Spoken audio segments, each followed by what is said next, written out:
Assalamualaikum warahmatullahi wabarakatuh. Waalaikumsalam warahmatullahi wabarakatuh.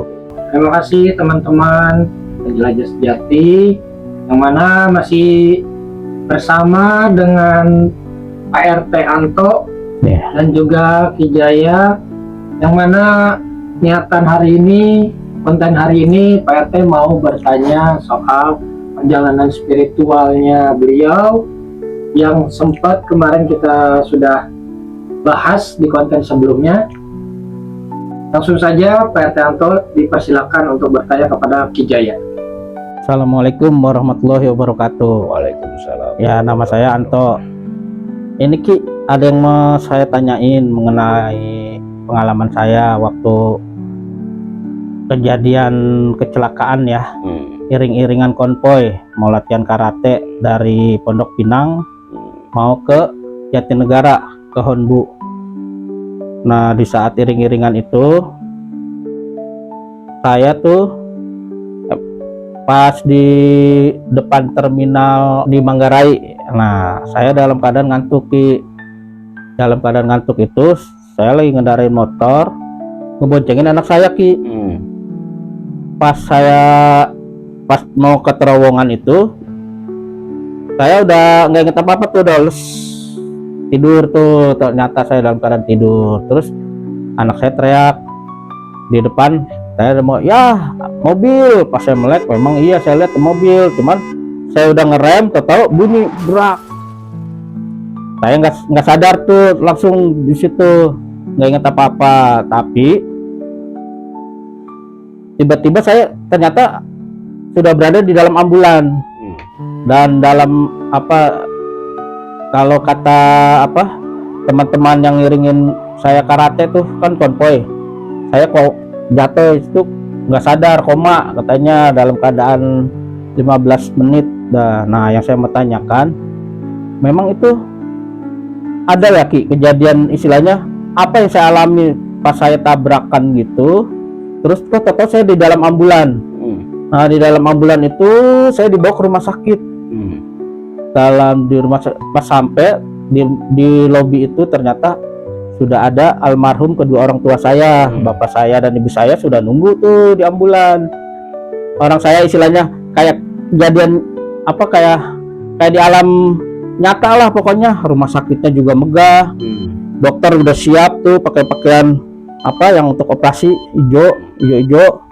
Terus saya diturunin, orang tua saya ngikutin tuh, ayah saya dan ibu saya almarhum orang tua. Nah, saya lihat ada ruang UGD, saya dimasukin di situ. Pas saya masuk ya gitu, ada botol infus, saya disuntik. Nah, yang saya mau tanyain, apa benar pas saya tabrakan gitu yang disebut keluar sukma atau gimana gitu Ki? Tolong jelasin Ki. Jadi gini, menurut perjalanan spiritual akti dalam hal gaibiah, itu konteksnya hampir sama dengan meraga sukma atau mati suri. Artinya kalau kita konteks keluar sukma, berarti kan rasanya kita keluar. Kalau orang mati suri, rasanya juga keluar. Entah keluar dibawa kemana, nggak dibawa kemana, tujuannya kita nggak tahu. Tapi kalau meraga sukma itu kita punya tujuan keluar kemana. Ada yang mengarahkan, ada yang membawa. Kalau kejadian yang seperti itu pada konten akti yang terdahulu yang berjudul meraga sukma itu, kalau ingin mudahnya keluar sukma itu seperti yang Aki bilang, gampangnya tertabrak terus keluar. Nah, itu seperti itu. Nah, kejadian Pak RT ini pada saat plus nabrak, hilang kesadaran, manusianya loncat atau pemilik rasanya keluar, terus ada yang bawa seolah-olah sudah di mobil ambulan, dibawa ke rumah sakit. Terus di sana ada almarhum kedua orang tua saya. Kedua orang tua ada, seolah-olah di alam syariat dan seolah-olah orang tua saya dalam saat itu enggak kalau sudah meninggal. Kok ada istilahnya ibu saya, bapak saya. Terus yang saya mau tanyain, kok bisa tahu ya? Saya pas kecelakaan, istilahnya saya dalam saat kecelakaan, terus dibawa ke rumah sakit, orang tua saya almarhum kedua orang tua saya ada di situ, gitu, istilahnya di lobi rumah sakit istilahnya. Jadi kalau yang ingin Aki jelaskan, pada saat tertabrak itu keluar dan orang tua menjemputnya, almarhum orang tua menjemputnya, kemungkinan semasa hidupnya ibadahnya baik. Terus Pak RT ini kemungkinan selalu mengirim doa kepada almarhum dan mengirimkan Fatihah, entah setiap habis sholat, entah setiap malam Jumat, selalu mengirimkan doa. Allah punya cara untuk menolong hambanya. Mungkin ya secara gaibiah kan rahasia, itu rahasia gaibiah lah, kita juga nggak tahu. Rahasia ilahi lah. Yang jelas pada saat rasa kita keluar, pemilik rasa ini keluar, itu ada yang membawa atau ada yang membimbingnya. Kisah yang sebelum terjadi sudah dilihatkan dahulu. Nah, dalam kisah itu apalagi yang disampaikan atau diceritakan pada almarhum pada saat di rumah sakit itu, apa yang diceritakan lagi? Almarhum bapak saya, setelah saya dimasukin ke UGD, kan di infus tuh, ada botol infus tuh. Setelah botol infus itu disuntik, nah saya nggak sadar lagi tuh, langsung pingsan lagi. Terus sadar lagi, saya sudah dibawa ke ruang perawatan, istilah udah dapat kamar lah. Saya di situ udah ada ibu saya. Nggak lama lagi almarhum bapak saya datang bawa surat dari ruang dokter tuh, bawa bapak saya tuh, almarhum bapak saya lagi bicara ke almarhum ibu saya, menyatakan bahwa ini anak kamu patah tulangnya, nanti nggak dirawat di sini, nggak dirawat di rumah sakit maksudnya tapi dirawatnya nanti di alternatif. Katanya ya paling cuma nggak lama, paling lama sebulan gitu. Dan saya berarti dalam keadaan dirawat itu saya udah wah patah nih saya gitu istilahnya. Cuman patah yang mananya belum dikasih tahu, cuman dikasih tahu patah, anak kamu kecelakaan patah istilahnya, tapi nggak dirawat di sini, paling cuma sebulan juga udah sembuh. Nah setelah taruhlah bincang-bincang antara ibu saya, bapak saya sama saya tuh lagi bincang-bincang, nggak lama lagi kedengeran suara panggilan tuh, kayak panggilan di mall atau di gedung, yang kalau misalnya manggil mobil sekian itu pakai sound system tuh. Cuman panggilannya ayah enggak gema, kayak ada ehonya. Nah orang tua saya ngasih tahu, teman kamu banyak, ya itu teman anak Anto kan, itu dia karate. Nah itu orang tuanya. Ya udah, kamu udah kelamaan di sini, kata almarhum bapak saya tuh. Kamu cepet-cepet pulang, cuman lewat pintunya dikasih tahu, pintu yang sebelah sana ya.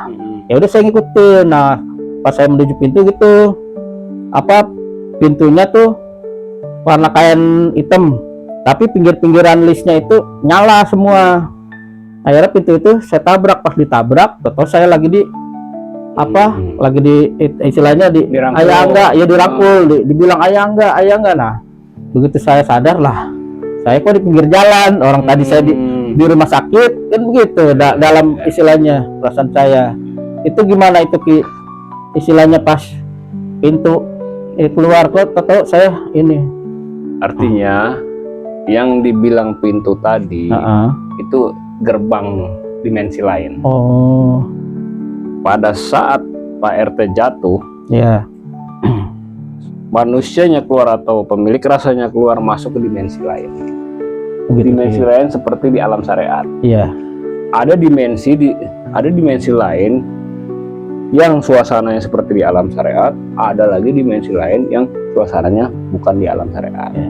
Tapi ini seperti di alam syariat, seperti diberikan sebuah petunjuk bahwa Setelah kejadian akan dibawa ke sini, akan dibawa ke sini, akan dibawa ke sini, dan yang dirasa akan seperti tulang tadi bilang patah dan akan disembuhkan secara alternatif dengan jangka waktu berapa lama, terus ditunjukkan lagi jalan pulangnya lagi untuk kembali lagi ke alam syariat. Dan pada saat itu apa yang dirasa pada saat di alam dimensi lain? Entah jadi dirasanya di raga kita, di raga itu apa yang dirasa? Yang saya rasain pas saya di apa ya, di dimensi lain ya, itu kan di rumah sakit. Itu sejuk, AC-nya berasa ke badan saya. Padahal saya kan lagi dalam keadaan pingsan tuh.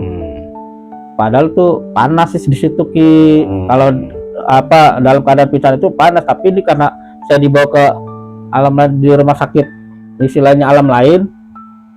Ya tapi bentuk-bentuknya sama kayak syariat begitu. Rumah sakit, kamar-kamar juga ada, UGD juga ada, dan sejuknya ruangan rumah sakit berasa ke badan saya, sejuk. Walaupun di dimensi lain. Iya. Tapi nggak sadar kalau itu di dimensi lain. Iya.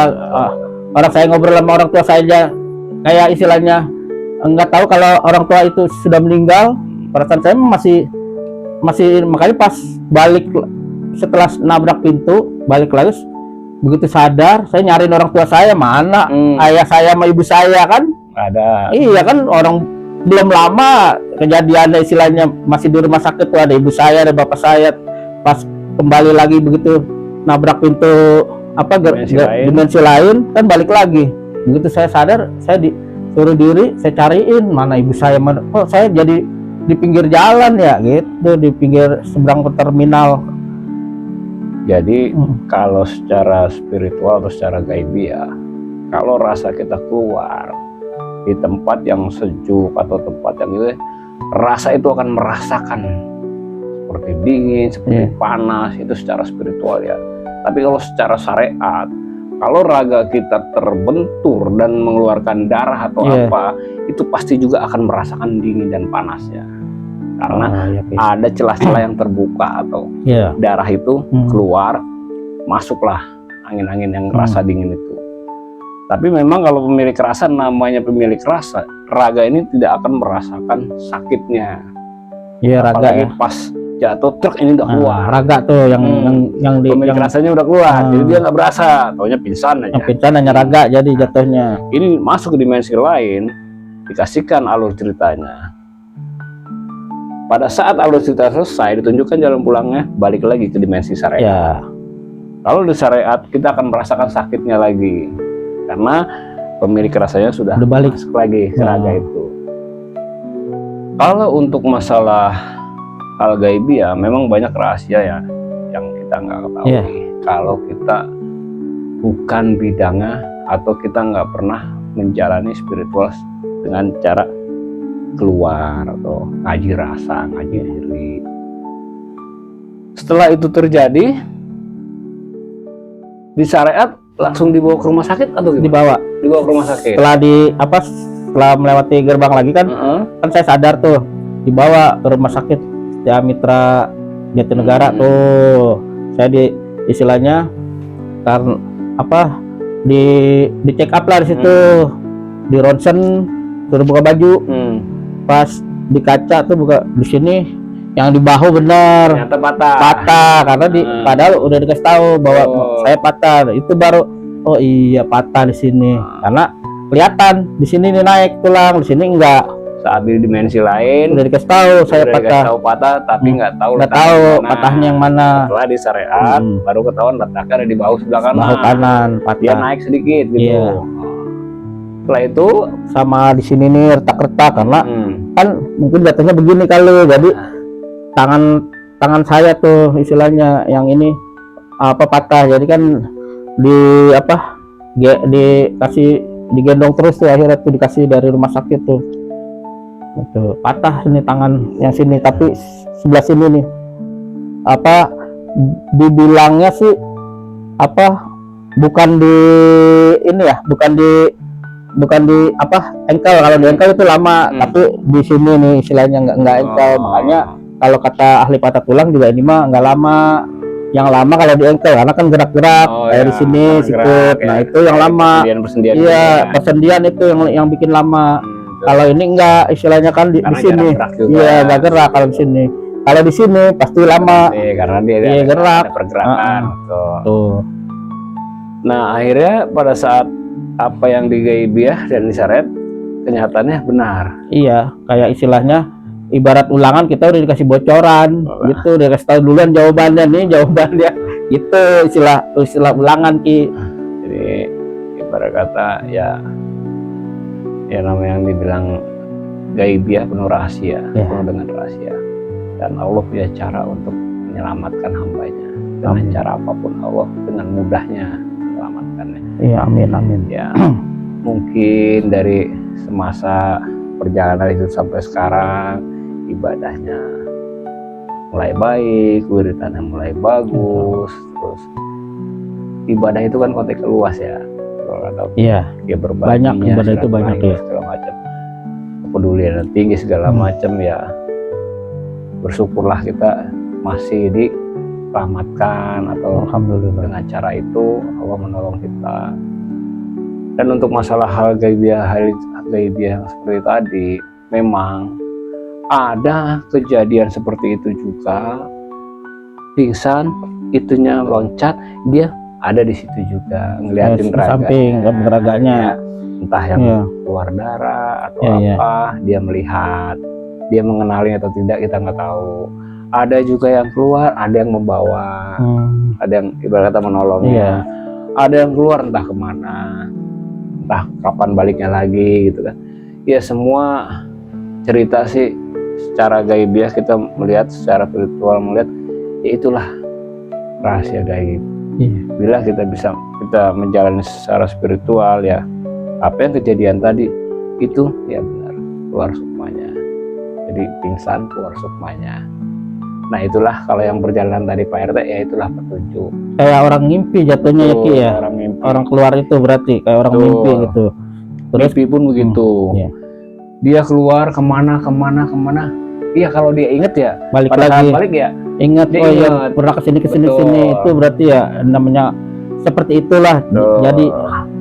Jadi bedanya meraga sukma, pingsan, mati suri ada bedanya.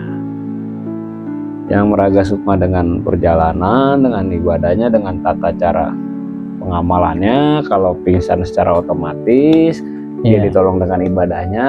Kalau mati suri dia ada yang menunjukkan juga ke sana diperlihatkan. Jadi ya itulah rahasia gaib. Jadi kalau memang yang tadi ingin ditanyakan itu kenapa bisa begitu, itulah masuk dimensi lain. Dan dimensi lain itu nggak di situ aja luas, kemana aja luas.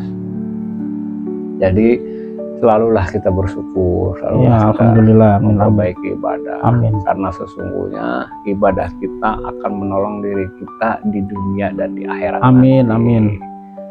Jadi ya pesan Aki, perbaikilah ibadah agar kedepannya kehidupan kita otomatis akan terbaiki atau tertata. Hanya itu mungkin yang Aki bisa sampaikan. Apakah ada lagi yang perlu ditanyakan?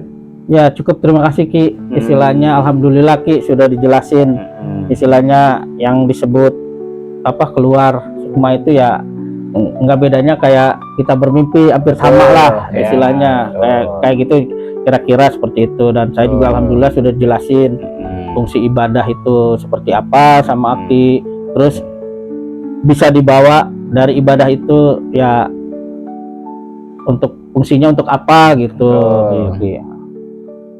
Karena ibadah kita sebagai anak, kalau kita sering ngirimin doa pada orang tua yang sudah almarhum, itu dapat membantu almarhum di sana. Entah seperti apa, itu mah rahasia. Yang jelas kita berserah dan kita ikhlas mengirimkan doa pada almarhum. Semoga doa kita sampai pada almarhum, dan itu juga semua kehendak yang di atas. Amin. Kita hanya berusaha. Hanya itu yang bisa aku sampaikan. Saya kembalikan kepada pembawa acaranya. Baik, terima kasih kepada Pak RT Apakah pertanyaannya sudah terjawab Pak RT? Alhamdulillah. Alhamdulillah. Udah gak istilahnya ada pengetahuan lah dari Aki setelah dijelaskan. Ternyata oh seperti itu ibadah, fungsinya bisa juga menolong kita kayak gitu. Alhamdulillah Ki. Terus apa orang tua yang kita istilahnya kirimin hadiah, ternyata waktu-waktu kita dalam keadaan susah, ternyata orang tua ada di situ walaupun sudah almarhum. Dia tetap datang. Alhamdulillah kalau sudah terjawab. Terima kasih juga kepada Hijaya yang sudah menjawab dan memberikan jawaban yang sangat mengedukasi, sangat memotivasi untuk kita memperbaiki ibadah dan menjadi pribadi yang lebih baik lagi. Baik, saya akhiri. Apabila ada penjelasan kata-kata maupun hal-hal yang kurang diterima di dalam konten ini, saya Pak RT Anto dan Ki Jaya memohon maaf. Dan kita tidak bermaksud untuk menyinggung ataupun membuat kesalahan pada setiap organisasi, kaum maupun masyarakat. Ini hanya sekedar konten berbagi pengalaman dan juga berbagi edukasi. Mudah-mudahan bisa bermanfaat. Saya akhiri. Wassalamualaikum warahmatullahi wabarakatuh. Waalaikumsalam warahmatullahi wabarakatuh.